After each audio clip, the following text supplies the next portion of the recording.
रावणी ने कहा कि ये देखिए ये क्या हो रहा है। दैत्यराज बलि ने जब देखा तो उसे लगा कि ब्रह्मांड का सारा तेज पुंजीभूत होकर इस बालक के रूप में मेरी यज्ञशाला की ओर आ रहा है।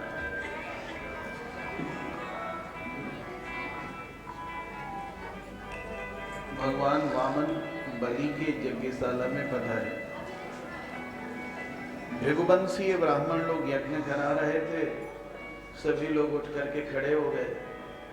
दैत्यराज बलि ने साष्टांग प्रणाम निवेदन किया, कहे कि ब्राह्मण देवता आपकी बड़ी ही कृपा हुई, आप मेरे यज्ञशाला में आए। मुझे तो लगता है कि ब्रह्मांड में जितना तेज है वो तेज पुंजीभूत हुआ है आपके रूप में और मेरी यज्ञशाला में आया है। वामन भगवान मंद मंद मुस्कुराने लगे और भगवान ने कहा कि महाराज बलि, आप कोई कंजूस नहीं है और आपका जन्म भी कंजूसों के वंश में नहीं हुआ। आपका जन्म कायरों के वंश में नहीं हुआ। देखो वामन भगवान किस तरह से कह रहे हैं, आपका जन्म कंजूस कायरों के वंश में नहीं हुआ है। आपके प्रपितामह हिरण्यकशिपु, जब भगवान विष्णु ने, अब स्वयं भगवान ही कह रहे हैं ये कथा, इसको सुनो समझो, कह रहे कि भगवान विष्णु ने जब हिरण्याक्ष का वध कर दिया तो आपके प्रपितामह हिरण्यकशिपु बड़े नाराज हुए और भगवान को ढूंढने लगे। भगवान लगे भागने, वैकुंठ में गए, वहां भी पहुंच गए हिरण्यकशिपु, जहां जहां जहां वहीं हिरण्यकशिपु पहुंचे। भगवान ने देखा कि कोई जगह नहीं है तो हिरण्यकशिपु के हृदय में बैठ गए। अब सोचिए कि आपके प्रपितामह कितने बलशाली थे और उनको लगा कि भगवान ही मर गए। और आपके पितामह प्रहलाद, उनका जस तो इतना ब्रह्मांड में फैला हुआ है जैसे नक्षत्र मंडल में चंद्रमा दिखते। आपके पिता वीरोचन इतने बड़े ब्राह्मण भक्त थे कि देवता लोग ब्राह्मण का वेश बना करके उनका सर्वस्व ले लिए। वो जानते थे कि ये लोग छल कर रहे हैं, फिर भी ब्राह्मण के नाम पर सब कुछ उन्होंने प्रदान कर दिया था। आपका जन्म उस वंश में हुआ है।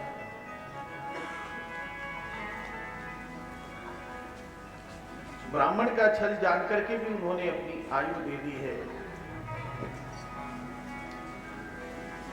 आप भी अपने कुल की मर्यादा के रक्षक हैं और आपने मुझसे कहा है कि आप मुहमांगी वस्तु मुझसे मांग लीजिए, जो आपको चाहिए वही देने के लिए मैं तैयार हूं।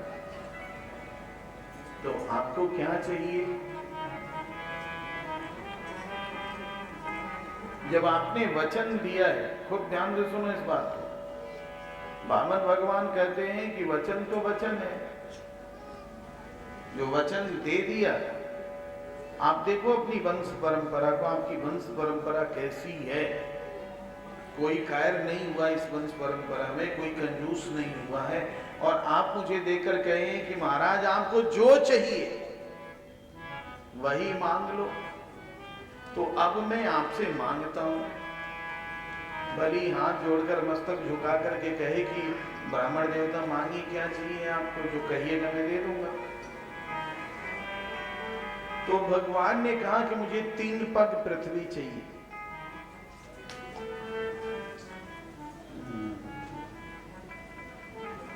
यद्यपि आप जगत के स्वामी हैं और आपका स्वभाव भी बड़ा उदार है, आप सब कुछ देने में समर्थ हैं, किंतु मैं संतोषी ब्राह्मण हूं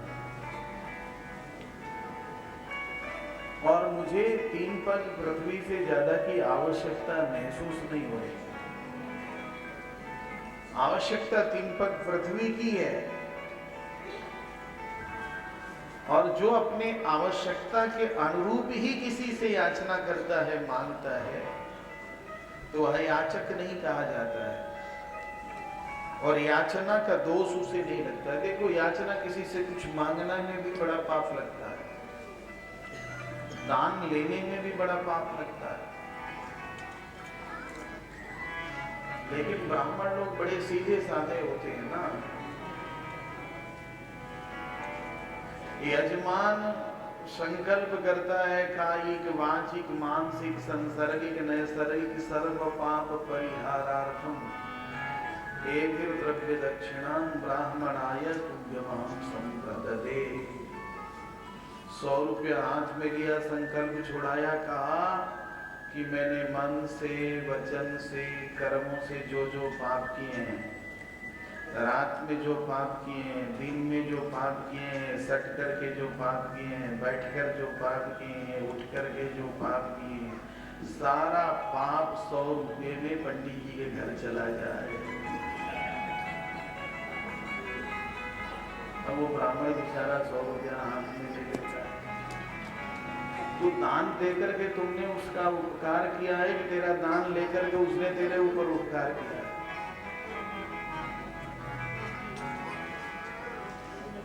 ठीक है, ब्राह्मण दयालु होता है।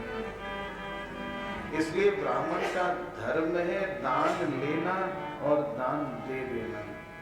किसी से तुम दान लोगे ना तो उसका पाप भी उस दान के साथ चला आएगा, और यदि तुम दान नहीं करोगे और तेरे पास ही वो धन बना रह जाएगा तो सारा पाप माथे पर चढ़ जाएगा। इसलिए ब्राह्मण के धर्म में दान लेना, दान देना, यज्ञ करना, यज्ञ कराना, वेद पढ़ना, वेद पढ़ाना, ये 6 कर्म। दान लो, एक हाथ दान ले, दूसरा दान कर दे। शरीर में मुख है ब्राह्मण, ब्राह्मणोश्य मुखमासित बाहु राजन्य। मुख ब्राह्मण है, ऐसा वेद भगवान कहते हैं। मुख में कहीं से भी कुछ ले आओ, मुख में डालो, मुख क्या करता है? तुरंत खट्ट से नीचे उतार देता है। कहीं दांत वात में कुछ फंस गया तो उसको भी सीख से खोद करके निकाल करके बाहर कर देता है, संग्रह नहीं करता। ब्राह्मण संग्रह ही नहीं होता। भगवान वामन ने कहा है कि जितनी आवश्यकता हो उतना ही यदि सेठ जी से मांग ले, ठीक है ना? जितनी आवश्यकता हो, आवश्यकता के अनुरूप ही सेठ जी से मांग लिया तो मांगने का दोष उसको नहीं लगता, और उस वस्तु को लेने का भी दोष उसको नहीं लगता। तो महाराज, मेरी आवश्यकता 3 पग पृथ्वी की है। यद्यपि आप इतने बड़े धनी हैं कि आपके सामने इतनी सी छोटी चीज मांगने में भी लगता है कि कहीं आपके, लेकिन मेरी आवश्यकता बस 3 पग की, इससे ज्यादा की है ही नहीं। मैं करूंगा क्या? बलि ने कहा, अच्छा बस केवल आपको 3 पग पृथ्वी चाहिए? तो नान्यत्ते कामये राजन् वदान्यात् जगदीश्वरा नैनः प्राप्नोति वै विद्वान् यावदर्थ प्रतिग्रहः। उसने कहा कि महाराज, आपकी बातें तो वृद्धों की तरह है किंतु बुद्धि बच्चों की तरह है। मैत्रेय लोके का स्वामी, मुझसे 3 पग पृथ्वी मांगना मेरा उपहास नहीं है। मैं चाहूं तो आपको एक द्वीप दे दूं।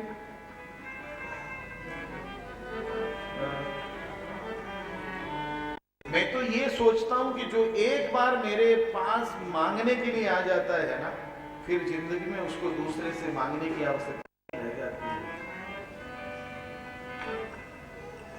तो आप मांग लो ना, क्यों अपनी जिद पर अड़े हुए हो कि 3 ही पग पृथ्वी मुझे चाहिए? जो जो तुम्हें मांगना हो इतना मांग लो कि फिर दूसरी जगह तुम्हें मांगना ना पड़े। तो भगवान ने कहा कि राजन एक बात बताऊं। कहा कि बोलिए। तो मनुष्य को संसार की जब सारी वस्तुएं दे दी जाए, ये बात को खूब ध्यान से, संसार की सारी वस्तुएं भी दे दी जाए तो कामना की पूर्ति नहीं है। मन में इच्छा बनी ही रहती है कि और कुछ हो जाता। इच्छाएं अनंत है। यदि मुझे संतोष प्राप्त होना है तो 3 पग पृथ्वी में ही संतोष हो जाएगा, और नहीं तो त्रिलोकी का राज्य दे दोगे तब भी संतोष नहीं होगा। संतोष सबसे बड़ी वस्तु है। किसी वस्तु को प्राप्त करके संतुष्ट हो जाना। और यदि संतोष नहीं भया है, संतुष्टि नहीं हुई है, तो चाहे जितना भी उसको दे दो वो कम ही रहेगा। उसे संतुष्टि हो नहीं सकती है। उसके मन में बना रहेगा कि और भी कुछ मिलता मुझे। तो मैं तो संतोषी ब्राह्मण हूं। जो संतोषी ब्राह्मण होता है, जो संतुष्ट रहता है, जितना मिल गया ये सोचता है कि मेरे प्रारब्ध में उतना ही था। भगवान दिए हैं वो बहुत दिए हैं, भगवान दे रहे हैं वो बहुत दे रहे हैं, भगवान देंगे वो बहुत देंगे। जो हमें प्राप्त हो गया हम उसी में संतुष्ट हैं और दुनिया में सबसे बड़ा सुखी व्यक्ति कहलाता है।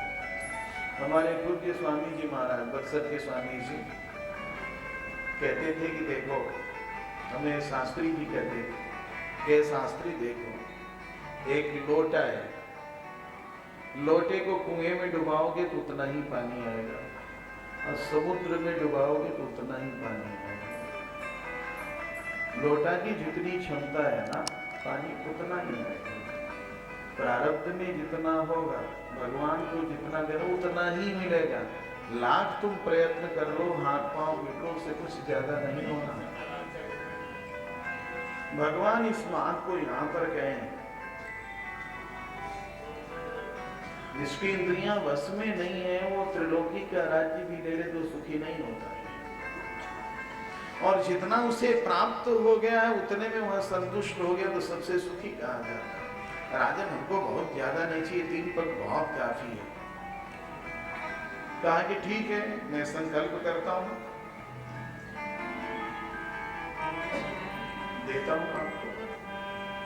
तो दान करते वक्त पत्नी की भी आवश्यकता पड़ती है ना। बलि की पत्नी थी विंध्यावली, विंध्यावली जी आई। तब तक गुरुदेव को रहा नहीं गया। गुरुदेव कहे महाराज महाराज सुनो। अरे विरोचन पुत्र, तुम्हारे बाप के साथ तो छल हुआ ही। देवता सब ब्राह्मण का भेष बने, उसकी आई हुई लेगी।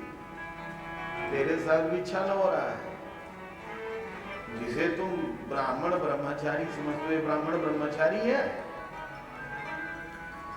क्या गुरुदेव कौन है? क्या साक्षात विष्णु भगवान है। हिरण्याक्ष को किसने मारा? यही 12 का रूप धारण करने में भी इनको कहीं भी संकोच नहीं है, और सिंह बनने में भी इनको कहीं संकोच नहीं है, मछली बनने में भी इनको कहीं संकोच नहीं है।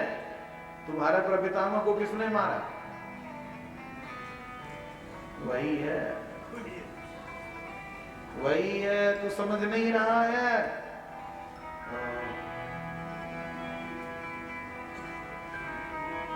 तो कहा कि गुरुदेव तो मैं क्या करूं? कहा ये विष्णु भगवान है। ये 3 पग पृथ्वी जो मांग रहा है ना, जहां तेरी पत्नी आई और ग्रंथि बंधन हुआ और तुम दान करके दिए, तो 1 पग में तो सारी पृथ्वी माप लेंगे ये, और दूसरे पग में सारा ब्रह्मांड माप लेंगे, तीसरा पग तुम कहां दोगे? बोलो। और दान दे करके संकल्प ले लिया कि ये वस्तु मैं दान करूंगा। अब दान नहीं किया तो उसे नरक जाना निश्चित है। तुम नरक जाओ। 3 पग क्या तुम समझ रहे हो कि वो मंगते खाते ब्राह्मण है कि 3 पग पृथ्वी मांग लिया, बस इतनी भूमि तुमने दे दी? तुझे पता ही नहीं है ये सारी पृथ्वी कितनी सी दिखाई पड़ेगी इनके पैरों के नीचे। सारा ब्रह्मांड गेंद की तरह दिखाई पड़ेगा। तीसरा पग बताओ कहां से लोगे तुम? जब संकल्प कर लोगे दान का, अब दान का संकल्प करके मुख से कह दिया कि दान करूंगा, संकल्प ले लिया दान करूंगा और नहीं किया तो नरक निश्चित है। कहां से दोगे?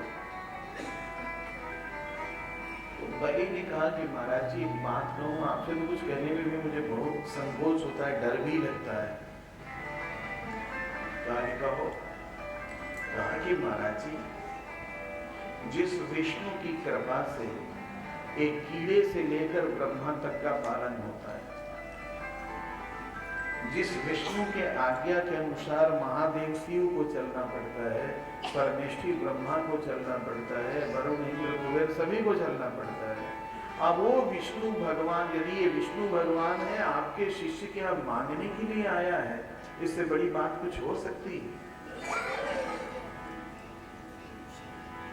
ये बात समझ में आ रही है तुम लोगों को? बोला इससे बड़ी बात हो सकती है क्या? जो सबको देने वाला है वो तुम्हारे यहाँ मांगने के लिए आया है, हाथ फैलाया है। जो तुम्हारे शिष्य का इससे बड़ा गुरुदेव क्या सौभाग्य होगा कि जो सबका नियामक है, सबका प्रतिपालक है, सबका रक्षक है, जो लक्ष्मी का पति है, जो चींटी को कर्ण हाथी को मन देने वाला है, सो तुम्हारे दरवाजे पर तुम्हारे चेले के यहाँ याचक बन गया, मांगने के लिए आया। इतना छोटा सा उदाहरण है। तो शुक्राचार्य जी कोई बातें अच्छी नहीं लगी। कहा कि तेरी बुद्धि मारी गई है।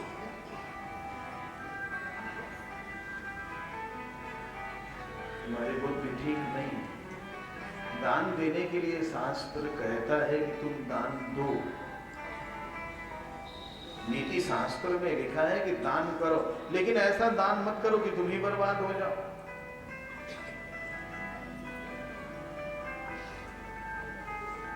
तो बलि ने कहा कि गुरुदेव अब इस उपदेश को सुनने की मेरी इच्छा नहीं है। मैंने तो सीखा है कि दान करो, और चाहे यदि वो विष्णु भगवान है दान लेने आए और मैं कह चुका हूं कि 3 पग दूंगा तो मुझे देना ही है। शुक्राचार्य जी की बड़ी नाराजगी भई है राजन। शुक्राचार्य जी ने अभिशाप दे दिया, तेरी राज्य लक्ष्मी खत्म।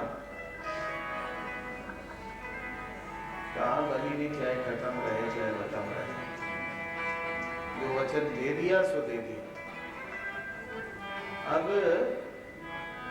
विद्यावली आई है, संकल्प हुआ है और संकल्प करके उन्होंने दे दिया। बामन भगवान कहे कि मापू, आगे माप लीजिए। मापने लगे तो अपने पांवों को बढ़ाए, तो ये जैसे छोटा बच्चा ये दौड़ रहा है ना, ऐसे छोटे बच्चे की तरह तो दे ही। तो बच्चे के पांवों के बीच में विष्णु देवता कहां चले गए? श्री बाल गोपाल भगवान की जय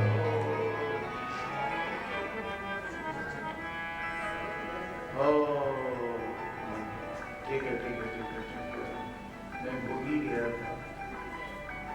तो बच्चे के पांवों के बीच में जैसे गेंद आ जाए ना,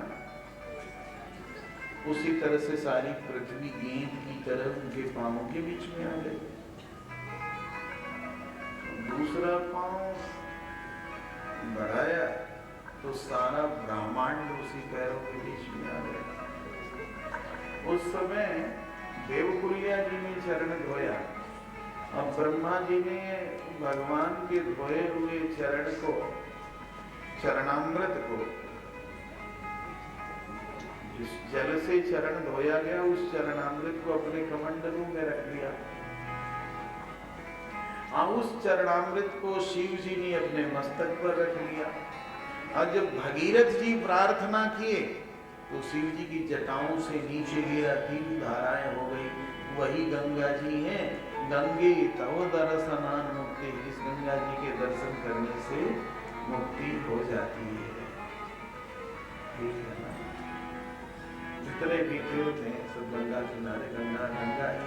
गंगे गंगे जो याद, गंगा जी को गंगा जी निर्मल निश्चल ज्ञानवती ज्ञान प्रदात्री गंगा जी। कहाँ के तीसरा पद कहाँ बोले? बोलो बोलो, तीसरा पग दो। बलि तो थर थर थर थर कांपने लगे। अब मैं क्या करूं? देखा दैत्यों ने कि अरे ये तो हमारे स्वामी को, हमारे राजा को ठग लिया है। मारो मारो, काटो काटो करके पड़े सब भगवान पर। भगवान भी इधर से प्रहार। तो बलि ने कहा तुम लोग शांत रहो, अभी समय अनुकूल नहीं है। जब समय अनुकूल होता है ना तो कार्य बनते जाते हैं, और जब समय प्रतिकूल हो जाता है ना तो बने बनाए काम बिगड़ते जाते हैं। अभी ग्रह नक्षत्र ठीक नहीं है। जब अनुकूल समय था तो देवता पराजित हो गए थे, हम राजा बने थे। अब हमारा प्रतिकूल समय है तो देवता राजा बनेंगे, बांधे जाएंगे। ये सृष्टि में हलचल होते रहता है, उत्थान पतन ह्रास विकास, इससे विचलित होने की जरूरत नहीं। तब भगवान ने नागपाश में बांध दिया। बोलो दो, तुमने कहा था। प्रहलाद जी प्रकट हो गए वहां पर। प्रहलाद जी का श्याम वर्ण था। प्रहलाद जी भगवान के श्री चरणारविंदों में साष्टांग प्रणाम किए। विंध्यावली आई पत्नी और कहे कि प्रभु आप मेरे पति की परीक्षा ले रहे हैं। आप कुबाची कह रहे हैं कि तेरा नरक हो जाएगा, मैं तुझे नरक में डालूंगा, दान कह करके नहीं दे रहा है। प्रभु ये मेरे पति के स्वभाव में नहीं है। जिस पति ने गुरु की अवज्ञा की, कहा कि गुरु की अवज्ञा की तो नरक जाना है। कहा कि आपके लिए गुरु की अवज्ञा किया, 3 पग देने के लिए प्रतिज्ञा ही होने की। इनके मन में खोट नहीं है, ऐसा नहीं है कि कह करके नहीं देंगे।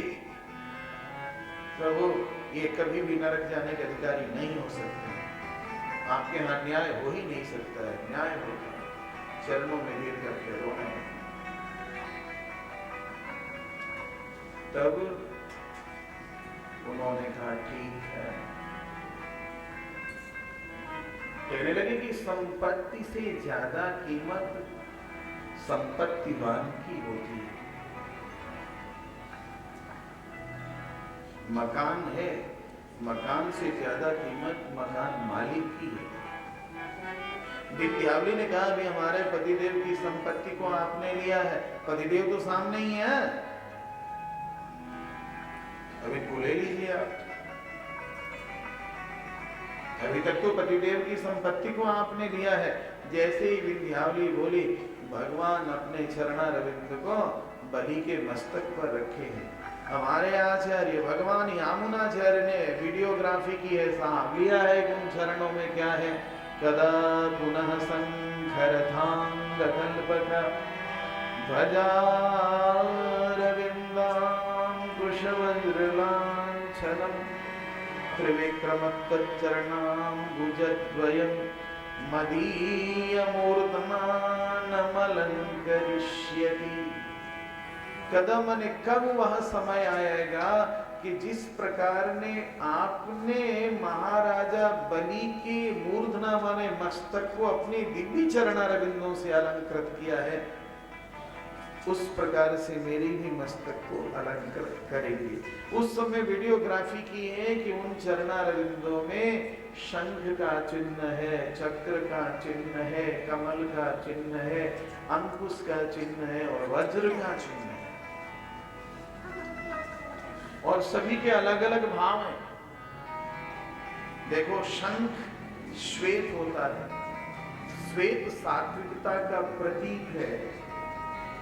भगवान के श्री चरणारविंदों में मन चला जाए या भगवान का श्री चरणारविंद मस्तक पर आ जाए तो सात्विक वृत्ति हो जाती है। और जिसकी सात्विक वृत्ति हो जाती है तो ऊर्ध्वं गच्छन्ति सत्वस्था, उसकी ऊर्ध्व गति होती है, सीधे वैकुंठ हो जाता है। भगवान के दिव्य श्री चरणारविंदों में चक्र का चिन्ह है। चक्र का चिन्ह भगवान की शरणागति करने से काल चक्र से व्यक्ति बच जाता है। काल चक्र घूमते रहता है ना ऐसे। काल चक्र में सभी बंधे हुए, जो भगवान के चरणारविंदों का आश्रय लेते हैं काल चक्र से बच जाते हैं। ध्वज है, जो भगवान के चरणारविंदों का आश्रय लेता है उसका विजय ध्वज फहराता रहता है। आज भी रामानुजाचार्य को, वल्लभ निम्बार्क शंकराचार्य को कौन नहीं जानता है, उन्होंने चरणों में शरणागति की है। अरविंद है, कमल का पुष्प आपने देखा होगा। कमल जल में रहता है लेकिन कमल के ऊपर जल डालो तो एक बूंद भी नहीं रह सकता है, उस पर तुरंत छलक जाता है। जो भगवान के श्री चरणारविंदों का आश्रयण कर लेता है, भगवान के दिव्य चरणारविंदों में शरणागति कर लेता है, वो संसार में तो रहता है किंतु उसके अंदर संसार नहीं व्याप्त होता है। अंकुश का चिन्ह है। एक हाथी पागल हो जाए तो 500 आदमी उसको पकड़ नहीं सकते, लेकिन अंकुश जब उस पर मारते हैं तो हाथी कंट्रोल में हो जाता है। तो एक पागल हाथी को 500 आदमी नहीं पकड़ सकता। सबके अंदर ये 10 इंद्रियां 10 ही बलवती है हाथी की तरह। आंखें कुछ देखना चाहती, कान कुछ सुनना चाहता, नाक कुछ सुनना चाहता, मुंह कुछ खाना चाहता है। 10 दिशाओं में भागे जा रहे हैं पगले की तरह। जो भगवान के चरणारविंदों का आश्रय कर लेता है तो उनके चरणों में अंकुश का चिन्ह है, उसकी इंद्रियां वशीभूत कंट्रोल में हो जाती है। और भगवान के श्री चरणारविंदों में वज्र का चिन्ह है। कितना बड़ा पर्वत हो, वज्र गिर जाए चकनाचूर हो जाता है। कितना भी बड़ा पाप का पहाड़ क्यों न हो तुम्हारे अंदर, यदि भगवान के चरणारविंदों में जाओगे तो अहम त्वा सर्व पापेभ्यो मोक्षयिष्यामि मा शुचः। चिंता करने की बात है, तुम शरण में तो आकर के देखो, वज्र है मेरे चरणों में, एकदम सारे तुम्हारे पाप चकनाचूर हो जाए। ऐसा चरणारविंद जिस प्रकार से बलि के मस्तक को अलंकृत किया, मेरे मस्तक को कब अलंकृत करेगा। तो उन्होंने माप लिया, नाक पास हो गए, कहा कि जाओ तुम्हें मैं शूतल का अधिपति बना देता हूं, जब चाहोगे तो तुम्हें मेरा दर्शन प्राप्त हो जाएगा और समय से मैं आपको इंद्र का पद प्राप्त कराऊंगा।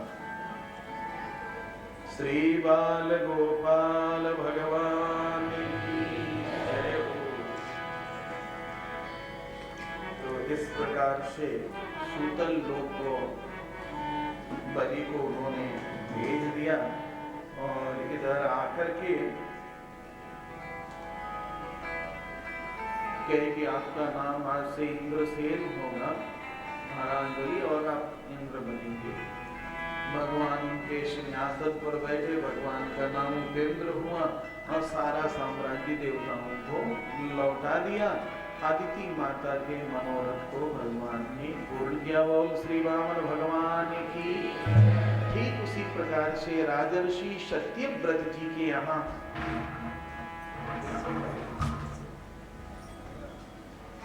जबरदस्त गिर रहा है, मेवे की वृष्टि हो रही है। ये मेवा गिर करके बता रहा है जल्दी नंद उत्सव कराओ सब लोग। उधर जा रहे हैं टॉफियों पे लूटने के चक्कर में। देखिए मेवे की वर्षा वामन भगवान के अवतार पर तो राजर्षि सत्यव्रत के यहाँ भगवान का मत्स्य अवतार हुआ और उन्होंने मत्स्य पुराण की कथा सुनाई। सप्तर्षियों को सारे बीच को रखा। आगे चल करके श्री बाल गोपाल भगवान की वैवस्वत मनु के पुत्र हुए सुद्युम्न और इनकी कथा कहते हैं। वो चाहते थे कि पुत्र हो जाए और पत्नी चाहती थी कि पुत्री हो जाए। यज्ञ कराया पुत्रेष्टि। तो महाराज जी लोग अब आहुति डालने वाले थे पुत्र के लिए। एक अंत में रानी ने कहा पुत्र की जरूरत नहीं, पुत्र की जरूरत है।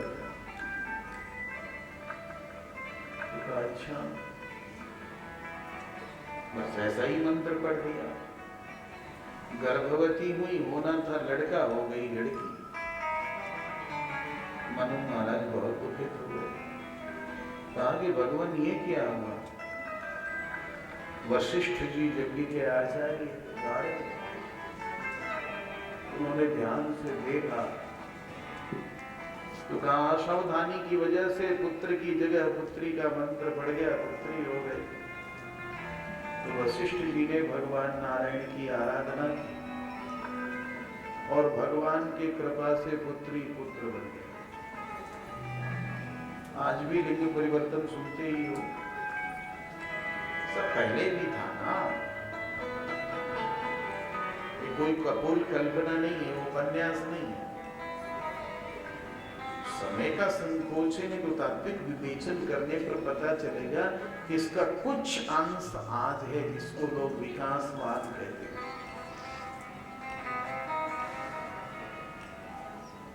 विमान का निर्माण किसी विदेशी ने नहीं किया। 2500 वर्ष पहले विमान की चर्चा कालिदास ने पदम विमान ऐसा लिखा।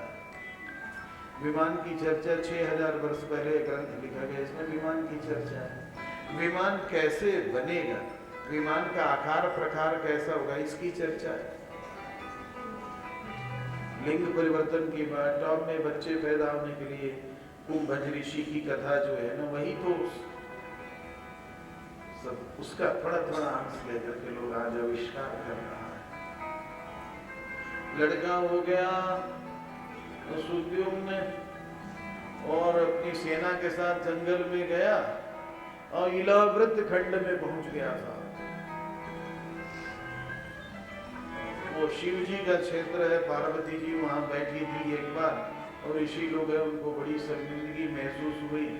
तो शिव जी ने कहा आपसे पुरुष कोई यहाँ नहीं आएगा, पुरुष आएगा तो नारी हो जाएगा। अब ये लोग उसी में प्रवेश कर गए, सबके सब नारी हो गए। अब वहां से चले तो अभी राजकुमार तो राजकुमारी बन गए। आए तो बुध के साथ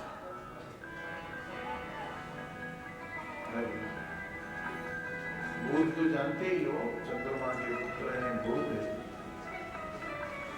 सुद्युम्न राजकुमार था, राजकुमारी बन गया। राजकुमारी बना तो बड़ा ही सुंदर था। बुध का आश्रम वही था, दोनों को आपस में प्रेम संबंध हो गया। अब ये गर्भवती राजकुमारी, उससे विवाह हो गया। देखो कैसे कैसे, और उससे बच्चा होगा पुरुरवा। अब ये आए तो बड़ा मुश्किल भया साहब, अब क्या हो? तो शंकर जी की आराधना की गई। राजा कौन हो? वो शंकर जी प्रसन्न हुए तो कहा ये कुछ दिन, 1 महीना लड़का 1 महीना लड़की रहेगा। इससे नहीं हुआ तो बाद में उन्होंने पुरोरवा का राज्याभिषेक करके और इसके बाद उन्होंने बड़ी तपस्या की जमुना जी के किनारे। उनके एवं कथित सुद्युम्ने मनुर्वैवस्वत सुते,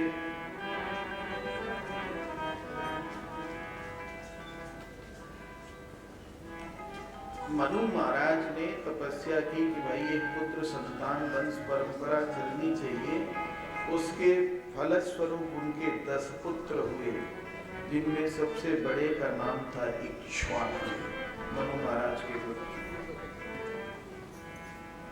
अब पूरी वंश परंपरा कही गई है। महर्षि च्यवन सुकन्या की कथा कहे हैं। महर्षि च्यवन इतनी तपस्या कर रहे थे, सुकन्या समझी नहीं, वो कांटा चुभा दी, ब्लड गिरने लगा। वो पाप की वजह से सबके पुत्र ही रुक गए, हाहाकार मचा देगा। च्यवन ऋषि है, फिर अश्विनी कुमार आए हैं और विविध प्रकार का उसे स्वस्थ हुए हैं। और महाराज ने अपनी कन्या का विवाह च्यवन ऋषि स्नान किए हैं, दिव्य हो गए हैं, जहाँ पर कि वो विराजमान है। ये कथा है। आगे इसी वंश में नाभाग और अम्बरीश जी की कथा है। एकादशी का व्रत किया है, दुर्वासा ऋषि ने अभिशाप दिया है। दुर्वासा ऋषि के अभिशाप से कृत्या दौड़ी है। तो जो वैष्णव हो जाता है, भगवान का भक्त हो जाता है, उसकी रक्षा सदैव सुदर्शन चक्र करते रहते हैं। सुदर्शन जी ने पीछा किया है दुर्वासा ऋषि का। दुर्वासा ऋषि भागने लगे, कहीं प्राण ही न मिले। साल भर हो गए और एकादशी व्रत किए हुए प्रतीक्षा कर रहे हैं। हमारे दरवाजे पर ब्राह्मण आए थे, जब तक उनको जिमा न लूं तब तक मैं कैसे पारण करूं। सुदर्शन भगवान की उन्होंने स्तुति की है। बाद में वो उन्हीं के शरण में आए हैं। भक्त के शरण में आने से ही भगवान रक्षा करते हैं। यदि भक्त के साथ कोई अपराध हो जाए तो उसको भगवान नहीं क्षमा करते, वो भक्त ही क्षमा करता है। इक्ष्वाकु की वंश परंपरा को कहा है, सभी राजाओं के नाम और उसी क्रम में उसी इक्ष्वाकु वंश में देखो, इक्ष्वाकु के ही देवता कुल देवता रंगनाथ भगवान थे। त्रिशंकु, हरिश्चंद्र, सगर,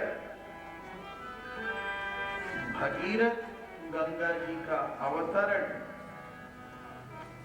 उसी वंश परंपरा में खडवांग, दीर्घबाहु, रघु, ऋतुस्रवा आज के हुए दशरथ। दशरथ जी की कौशल्या, सुमित्रा, कैकेयी, उनके यहाँ भगवान का पूर्णावतार हुआ।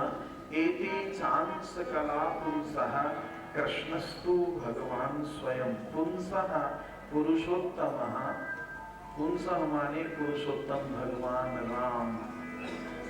राम और कृष्ण ये पूर्ण सनातन ब्रह्म है, पूर्णावतार है।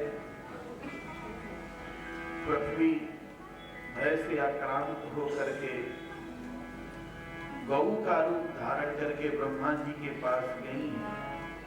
ब्रह्मा जी देवताओं को लेकर के गए, क्षीर समुद्र में भगवान की स्तुति की है। भगवान ने उनके हृदयाकाश में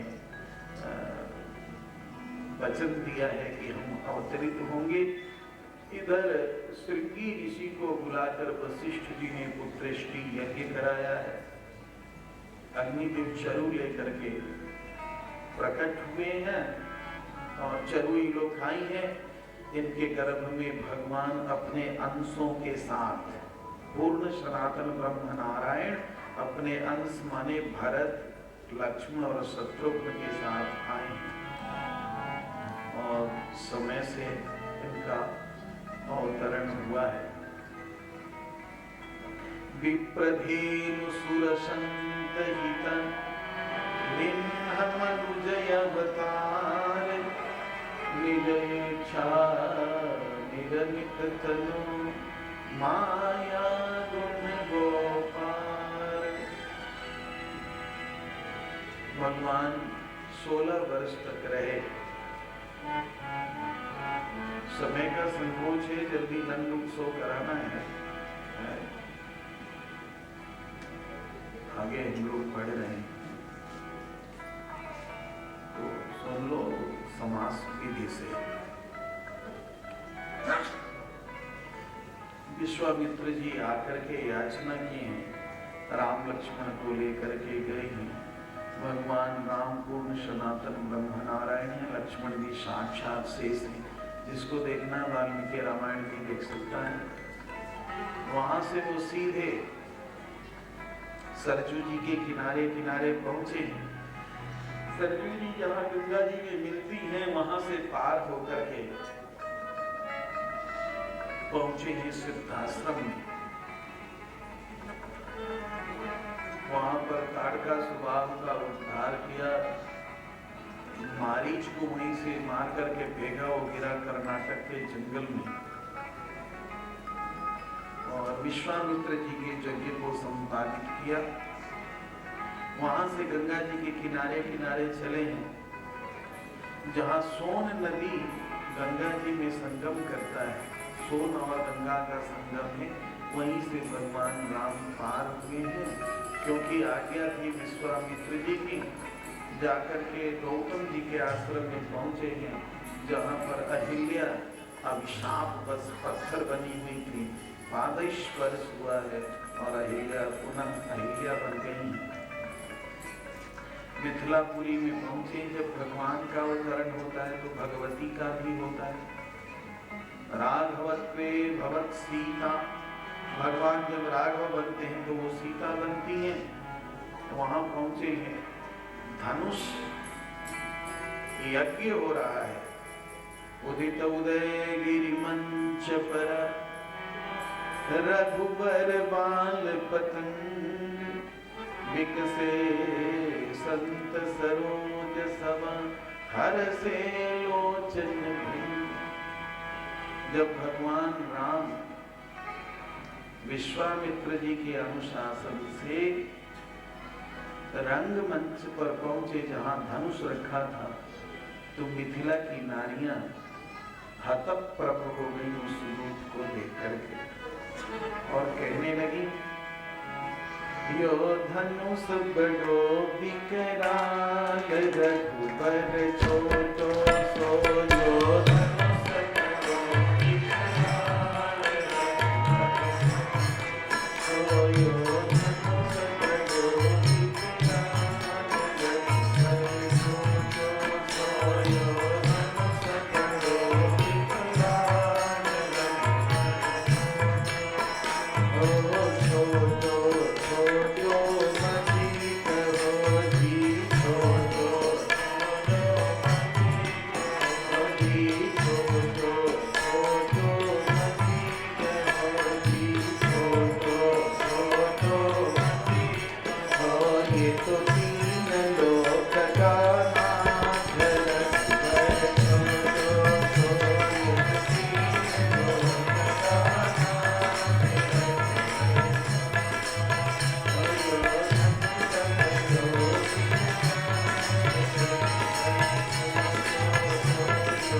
विवाह हुआ। वहां से श्री अवध आए।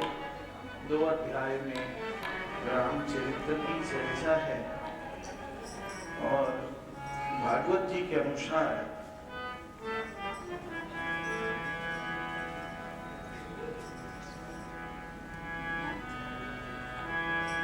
भगवान राम आए, पिता की आज्ञा से जंगल गए। पहले तो कैकेयी ने वरदान लिया है, उसकी वजह से जंगल जाना पड़ा है।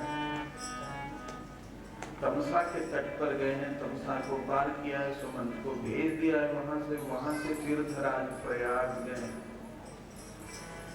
भरद्वाज जी से भेंट हुई है। भरद्वाज जी से कहा है कि मैं जंगल में रहना चाहता हूँ। उन्होंने कहा कि ये तीर्थों का राजा है, जंगल ही है, गंगा जमुना सरस्वती का संगम यहीं विराजे। तो उन्होंने कहा यहाँ से अयोध्या का बहुत नजदीक है, लोग आते जाते रहेंगे, जंगल रहने का कोई। तो उन्होंने कहा चित्रकूट आपसे। तो भगवान वहां से जमुना जी के किनारे किनारे चले। श्याम ने रास्ते में श्याम बट मिला, अक्षय बट कहते हैं, उससे आगे बढ़े हैं तो बांस का जंगल था, उसका बेड़ा बनाकर जमुना जी को पार किए, वहां से चित्रकूट की ओर मुड़े। वही आज का राजापुर है, वहीं से पार गए जहाँ तुलसीदास जी का अवतार हुआ था। वाल्मीकि जी के आश्रम में पहुंचे, महर्षि वाल्मीकि का दर्शन हुआ है और उन्होंने कहा है कामदगिरी पर आप विराज। जिस तरह से ब्रज में पूर्ण जागृत गिरिराज भगवान है गोवर्धन, कल गोवर्धन पूजन होना है, ठीक उसी तरह से चित्रकूट में कामदगिरी जरूर एक बार दर्शन करना चाहिए। अद्भुत महिमा, अद्भुत प्रभाव। इधर गिरिराज जी, इधर कामदगिरी और उधर तिरुपति बालाजी, एकदम जागृत। और जगन्नाथ तो जगन्नाथ है। तो 11.5 वर्ष भगवान वहां रहे। वहां से जब चले हैं तो अनुसुईया जी के आश्रम में पहुंचे हैं, जहां से मंदाकिनी निकलती है। अनुसुईया जी ने जानकी जी का श्रृंगार किया, उसके बाद आगे बढ़े, कबंध का वध किए, सुतीक्ष्ण ऋषि के आश्रम में गए। अगमर्षण होते हुए आगे की ओर दंडकारण्य की ओर बढ़ करके किष्किंधा पहुंचे हैं। ऋषिमुख पर्वत पर हनुमान जी से भेंट हुई है, सबरी जी को कृतार्थ किया है। इधर दंडकारण्य में मारीच की माया की वजह से सफल हुआ है रावण, माता जी का अपहरण किया है, जटायु का वध किया है। सब कथा हम लोग जानते हो। भगवान ने सबको मंगल किया है। अन्वेषण करने के लिए श्री हनुमान जी गए हैं लंका, माता जी का दर्शन हुआ है।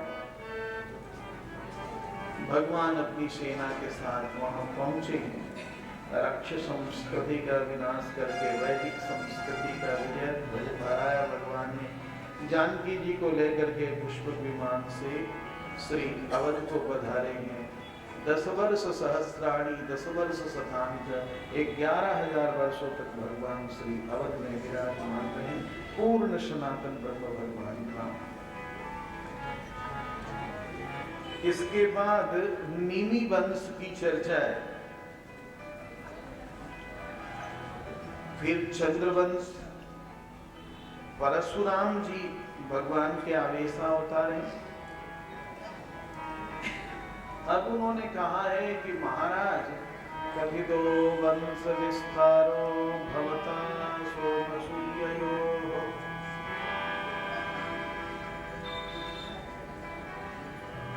राज्ञां चोभयवंश्यानां चरितं परमाद्भुतम्। नवम स्कंध में उन्होंने बताया है सुखदेव जी ने कि वसुदेव जी की कई शादियां हुई थी। 7 तो एक ही बहन थी। जो देवक जी की लड़की थी, सबसे छोटी का नाम था देवकी। तो पौरवी, रोहिणी, मदिरा, भद्रा, रोचना, इला, शांति देवा, उपदेवा, श्रीदेवा, देवरक्षिका, सहदेवा और देवकी। उन्होंने कहा है महाराज परीक्षित ने कि प्रभु आपने वर्णन तो किया, अभी समास पद्धति से चल रहा हूं, जल्दी नपुंसकों में चलो।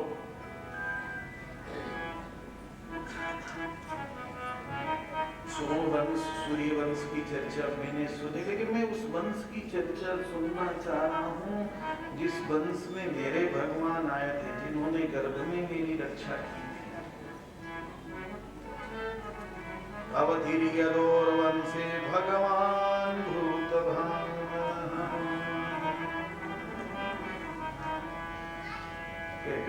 राजन, भगवान के चरित्र अत्यंत प्रिय है। भगवान का चरित्र उसी को प्रिय नहीं लगता है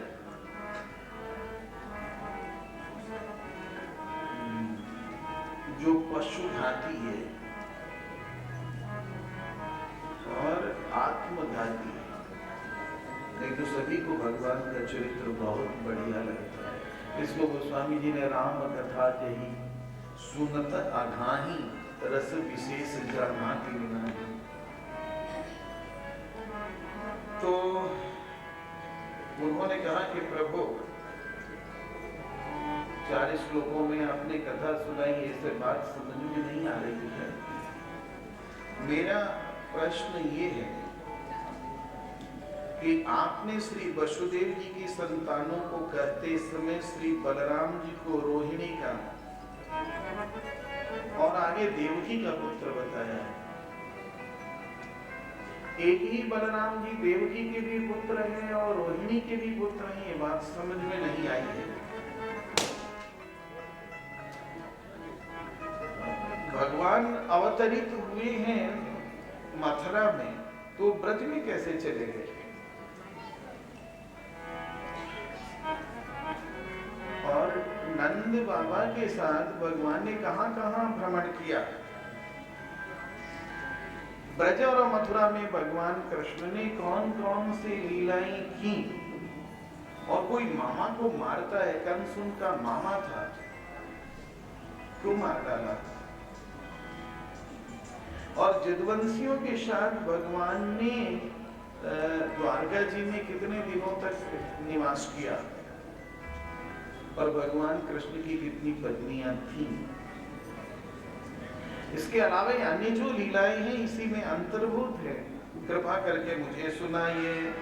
एतदन्यश्च सर्वं मे मुनि कृष्ण विचेष्टितं वक्तुमर्हसि सर्वज्ञ श्रद्धत्तानाय विस्तृतम्।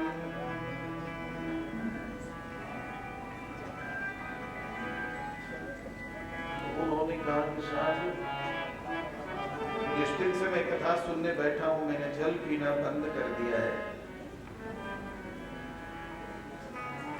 क्यों छोड़ दिया है जल पीना? कि इसी प्यास की वजह से ऋषि के गले में मैंने सांप डाल दिया। प्यास लगी थी, पानी मांग रहे थे, ऋषि समाधिष्ठ थे, उन्होंने पानी नहीं पिलाया, किसी पानी की वजह से अनर्थ भया। तो मैंने तो मरे हुए सांप को डाला और उनके पुत्र ने जिंदा सांप ही मेरे गले में डाल दिया।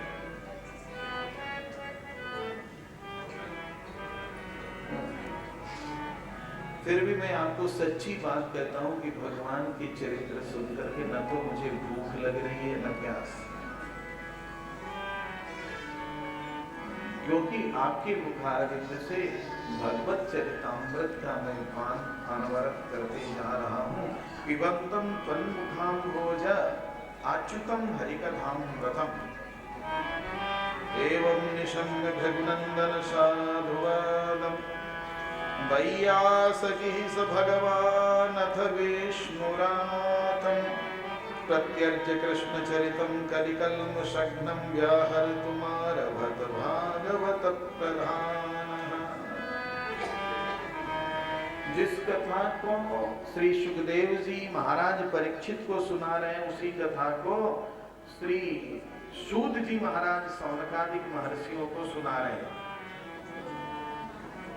कहते हैं सूत जी महाराज कि हे सौनक जी, परीक्षित जी के इस प्रश्न को सुनकर कलयुग के मल को धोकर मन को स्वच्छ कर देने वाली कथा को सुखदेव जी ने आगे बढ़ाया।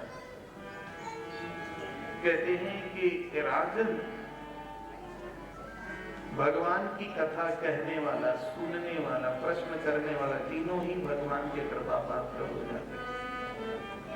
सुनो, समय ऐसा था कि पृथ्वी पर मायावी राजाओं का साम्राज्य हो गया था। लोग इतने घमंड में पागल हो रहे थे कि कोई किसी को समझने के लिए तैयार नहीं थे। घमंडी बहुत खतरनाक होता है। घमंडी जहां जाता है ना, वो केवल यही देखता है कि मेरे घमंड की पूर्ति हो रही है कि नहीं, क्या कोई मेरे बराबर भी है क्या।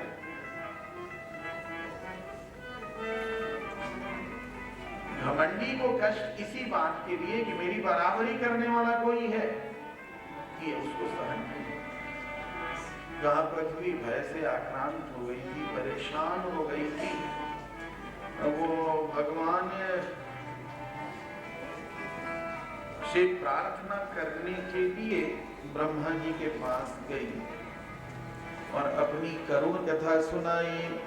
भूमिर्दृप्त निपव्याज भूमिर्दृप्त निपव्याज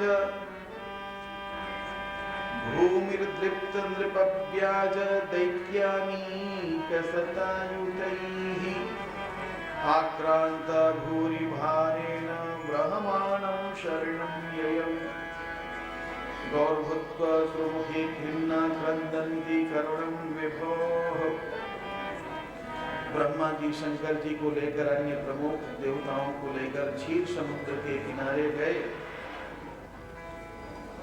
और वहां पर उन्होंने पुरुष सूक्त से तत्र गत्वा जगन्नाथं देवदेवं वृषाकपि, भगवान जगन्नाथ की उन्होंने आराधना की। पुरुषं पुरुष सूक्तेन उपतस्थे समाहितः, पुरुष सूक्त से भगवान की स्तुति की। क्षीर समुद्र के किनारे भगवान जगन्नाथ प्रसन्न हो गए और प्रसन्न होकर गिरं समाधौ गगने समीरितां निशम्य वेद स्त्रितसानुवाचः गां पौरुषं मे स्मृतामरा पुनर्विधीयतामासु तथैव माचिरम्। भगवान ने आकाशवाणी की उनके हृदयाकाश में और बताया चिंता करने की जरूरत नहीं है, मैं वसुदेव जी की यहाँ अपने अंश के साथ अवतरित होऊंगा। एति चांस कला पुंसः कृष्णस्तु भगवान स्वयं। ये जगन्नाथ है ना, ये अवतार भी है अवतारी भी है, साक्षात नारायण है। एस नारायण श्रीमान क्षीरार नवनिकेतनः नागपर्यंकमुत्सृज्य यागतो मथुरापुरी। ये सभी देवता लोग गोप बन जाएंगे, देवियां गोपी बन जाएंगी, इस तरह से उन्होंने आश्वासन दिया, धैर्य बंधाया ब्रह्मा जी ने। सभी देवता लोग अपने अपने धाम को गए और पृथ्वी की जो अधिष्ठात्री देवी गौ थी वो पृथ्वी में समाहित हो गई। कहते हैं कि राजन प्राचीन काल में जदुवंशी राजा हुए हैं सूरसेन। एक नाम के कई राजा हुआ करते थे, सूर्यपाद में भी हुए हैं। तो मथुरा जदुवंशी राजाओं की राजधानी थी। मथुरा में रह करके सूरसेन मथुरा मंडल पर शासन करते थे। कहते हैं बाल गोपाल भगवान की जय। उसी सूरसेन के वंशज हुए हैं उग्रसेन जी। उग्रसेन ज्येष्ठ पुत्र थे, इसलिए राजा थे। उनके छोटे भाई का नाम था देवक और देवक की सबसे छोटी कन्या का नाम था देवकी। देवकी जी का विवाह वसुदेव जी के साथ हुआ था। उग्रसेन के ज्येष्ठ पुत्र का नाम था कंस। कंस पूर्व जन्म का काल ने भी था, कंस रूप में जन्म लिया है। वो देवकी को बहुत मानता था। कहते हैं कि जब देवकी की शादी वसुदेव जी के साथ हुई और देवकी की विदाई होने लगी ना, तो दहेज में 400 हाथी, 15,000 घोड़े, 1800 रथ और 200 सुकुमारी दासियां दी गई। प्राचीन काल में दहेज मांगने की प्रथा नहीं थी, दहेज देने की प्रथा थी।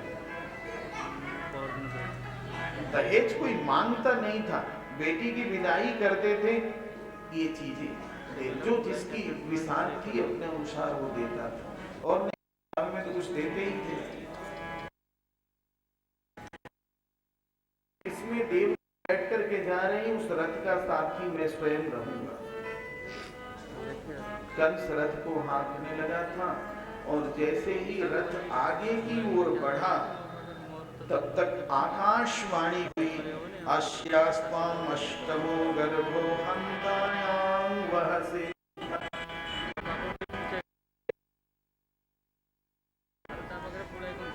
विद्वान इस देवकी के रथ का तू सारथी बना है, इसके 8वें गर्भ से तेरी मृत्यु निश्चित है, निश्चित है, निश्चित। कहते हैं कि राजन, दुष्ट और सज्जन में अंतर ये होता है कि सज्जन व्यक्ति प्रत्येक स्थितियों में एक जैसा रहता है, जबकि दुष्ट बदलते रहता है। अभी कैसा है, अभी कैसा हो जाए। अभी तक बहन से प्यार करता था, बहन का सारथी बना था। जब आकाशवाणी हुई कि 8वें गर्भ से तेरी मृत्यु होगी, तुरंत उसने रूप बदल दिया।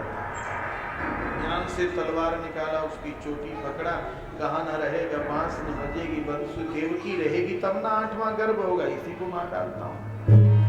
बस बहुत तरह से वसुदेव का एक नाम था आनक दुंदुभि।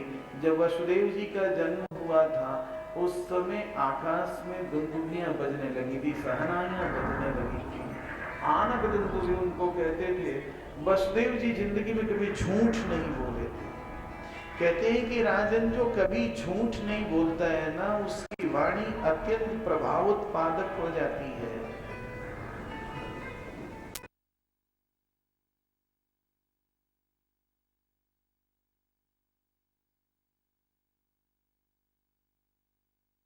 तो कंस के मन पर भी उसका प्रभाव पड़ा था। उसने कहा अच्छी बात है। लोग पहुंचे, बच्चा हुआ। बच्चा हुआ तो प्रतिज्ञा कर चुके थे कि दूंगा। लेकर के कंस के समीप गए तो देखा इतना छोटा सा निरीह बच्चा है, ये मेरा क्या कर सकता है। कहा ले जाओ, ले जाओ, क्या करेगा ये। जब लेकर के गए, बहुत प्रसन्न थे, लेकिन प्रसन्नता नहीं हुई। दुष्ट का स्वभाव, कब वो कैसा रूप धारण करेगा। नारद जी आए और